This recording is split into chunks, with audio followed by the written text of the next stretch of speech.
J'en ai conçu un tel chagrin, une telle tristesse. Moi qui ne voulais pas du tout entendre parler de théorie du complot, de néocolonialisme, etc. Je dis mais non, arrêtez les Arabes, vous vous plaignez tout le temps, balayez devant vos portes, c'est pas vrai, etc. Et bien quand j'ai vu le traitement de la question palestinienne, quand j'ai vu la façon dont les journaux français, je ne parle pas des autres, je ne parle pas de l'opinion publique française, je parle de ces journaux, comment ils ont traité Gaza, là il y avait les deux poids, deux mesures, là il y avait les théories.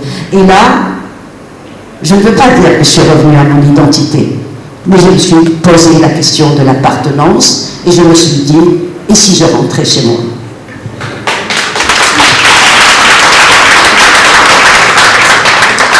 Alors moi je vais cette fois-ci être une bonne élève et je vais essayer de répondre à la question.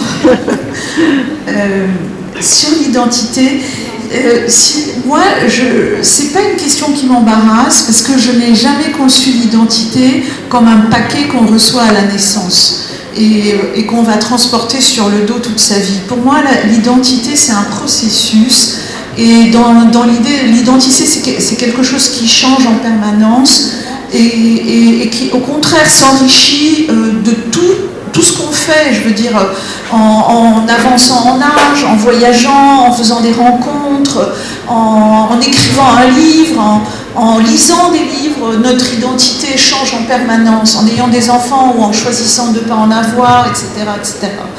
Donc, pour moi, c'est pas une question qui m'embarrasse, parce que j'ai une vision tellement hybride, de toute façon, même si c'est un terme qui est dangereux, je me sens libanaise, je me sens arabe, je me sens chrétienne et musulmane, parfois juive même, je me sens beaucoup haïtienne alors que j'ai passé 2 fois 10 jours en Haïti, je me sens française par moments, je suis très émue par certaines choses qui se passent en France, mais très émue aussi en Tunisie, parce que j'ai l'impression que nous avons quand même tant de choses en commun, ne serait-ce que nos ancêtres phéniciens, donc je me sens phénicienne, je me sens très grecque aussi, donc voilà, tout ça m'enrichit et n'est pas un embarras pour moi, et j'espère que mon identité va continuer à se modifier jusqu'à la fin, parce que c'est quand elles sont figées, nos identités, qu'elles deviennent meurtrières, voilà, on va dire ça comme ça.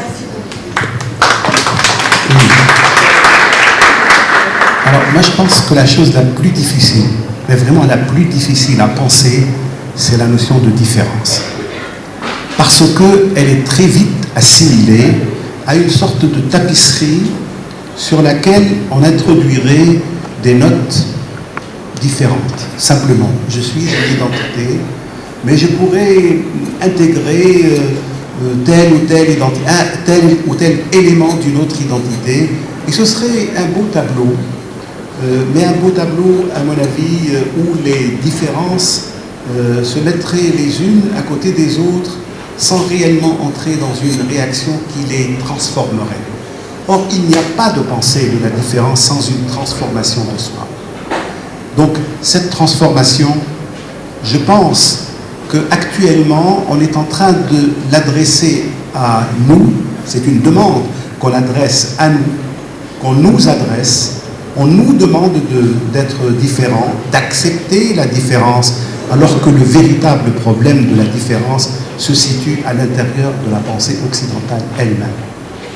Et d'ailleurs, c'est à partir de là qu'on pourrait penser tout ce qui se passe à Gaza, qui est une véritable extermination, un véritable anéantissement de tout ce qui est autre, finalement. Les lois telles qu'elles existent actuellement dans certains pays européens interdisent de penser que les Palestiniens ont un droit, interdisent de le penser définitivement. Et donc, d'une certaine façon, il est impensable pour eux de concevoir le 7 octobre autrement que comme un acte terroriste. Simplement, ce n'est pas du tout un acte qui émane d'une injustice historique qui date d'à peu près un siècle. Il n'y a aucune explication possible pour eux. Et donc, c'est cela ce que j'appelle l'incapacité à penser la différence. Donc pour moi, être différent, bien sûr, c'est une question qui nous est posée, à nous, je veux dire, appartenant à cette culture arabo-musulmane, donc qui a maintenant 15 siècles d'existence et qui en a peut-être, qui a peut-être une histoire un peu plus longue que ces 15 siècles d'existence. Bien sûr que c'est une question qui se pose à nous. Mais je ne pense pas qu'elle se pose uniquement à nous. Il y a quelque chose comme un présupposé, comme un préjugé, comme une évidence, à partir de laquelle part la pensée occidentale maintenant, c'est qu'il n'y a pas de problème de la différence chez eux, mais qu'il y a un problème d'acceptation de la différence chez nous. Et moi, je pense que ce n'est pas du tout évident. Merci beaucoup, c'est Mohamed. Merci. Alors, je pense qu'il est temps de donner la parole au public. Qui voudrait intervenir et de faire passer les micros, s'il vous plaît. Pardon, madame.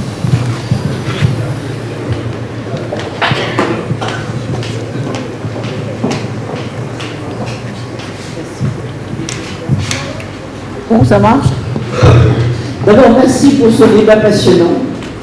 Je ne suis malheureusement pas arabophone. Par contre, en moi deux langues, le français et l'allemand. Et j'ai passé ma vie à essayer de comprendre comment les langues induisent des pensées différentes. Et quand on change de langue, automatiquement il y a un autre monde de perception qui s'ouvre. Et ça m'intéresserait énormément de savoir comment vous, qui êtes bilingue franco-arabe, vous jouez, ou bien il y a des moments où vous vous heurtez à des choses qui se disent dans une langue et pas dans l'autre.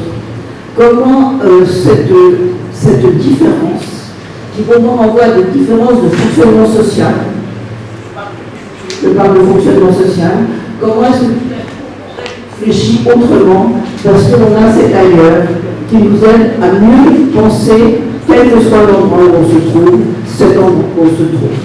Je vous donne un exemple très simple, parce que je pense qu'il doit jouer en permanence, en plein instant, personne n'en parle.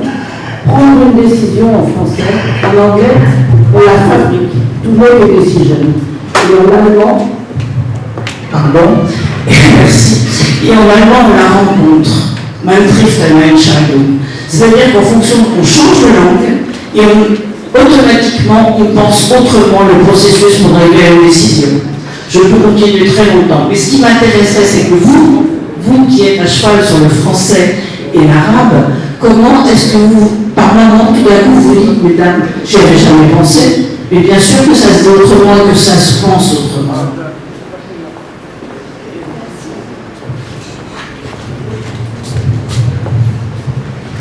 Je pense pas que vous... Je pense que vous préférez interagir directement, ou alors on revient sur les questions. Non, un débat, c'est plus sympa. Oui, je pense aussi. Voilà. En fait, je ne vais pas répondre à votre question parce que ce que vous venez de dire est tellement énorme. Et effectivement, se déplacer entre les langues, c'est être confronté à la complexité des points de vue, à la complexité des réalités. Et c'est ça qui est tellement riche quand on est bilingue ou multilingue, comme je l'ai dit tout à l'heure, c'est d'être au fond directement en prise avec la complexité des choses. Donc, moi, je n'ai pas vraiment de réponse, mais j'avais envie juste de prendre aussi un exemple. Vous avez pris cet exemple tellement intéressant sur la décision et comment elle se formule. Et moi, dans mon dernier roman, je travaille, c'est pas que je travaille, mais par moments, je suis sur ces différents sens, et je vais vous donner un exemple que je trouve absolument incroyable. Dans la langue arabe, c'est le même mot qui veut dire individu et revolver. Falet. Est-ce qu'il y a quelque chose d'aussi explosif que cette notion de se rendre compte que le même mot désigne un individu, l'individualité, et un revolver, quelque chose qui tue? Et moi, ça a été une ouverture incroyable dans ma réflexion. Pourquoi est-ce que la notion d'individu, c'est-à-dire quelqu'un qui se détache du groupe, qui réclame d'exister de sa façon singulière, unique, etc. Est-ce que c'est une menace pour le groupe et qu'il faut le tuer tout de suite? Enfin, je ne sais pas. Voilà, il y a mille interprétations possibles. Je vais m'arrêter là parce qu'il n'y a pas vraiment de réponse. Mais je veux dire, ce balancement entre les langues nous ouvre des univers de réflexion très intéressants. Alors, je vais réagir à votre question. Alors, évidemment, vous avez tout make a decision, et donc faire une décision, et vous avez prendre une décision, et vous avez l'allemand qui conçoit la chose comme étant une rencontre avec une décision. Bon, il y a un problème d'une inadéquation, disons partielle, une petite inadéquation entre deux langues qui sont deux langues européennes. Si vous vous déplacez maintenant à l'intérieur de la culture arabe, vous trouvez que l'une des théories de la décision, justement, l'une des théories du choix que l'on fait dans sa vie est ce qu'on appelle la théorie Ash'ari, qui conçoit l'acte humain comme une rencontre entre une sorte de tendance humaine et des actions créées. Et cette rencontre, c'est ça qui fait la décision. Alors, tout ça, c'est pour vous dire quoi?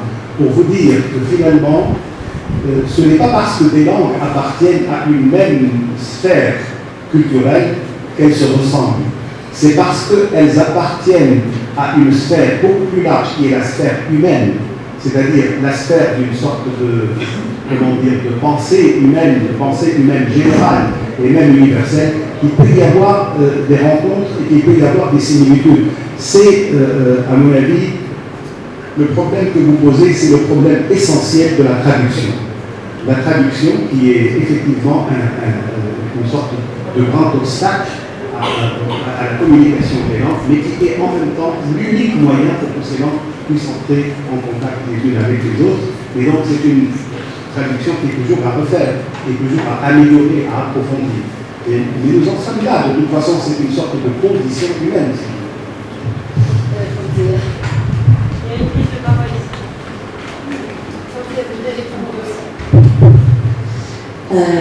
Comment ça se pense? C'est vraiment une question fondamentale à laquelle on vient un jour ou l'autre quand on est écrivain. D'abord, la littérature se pense avant toute langue, elle se pense toute seule. Quelle que soit la langue, elle se pense. C'est-à-dire qu'elle s'écrit pratiquement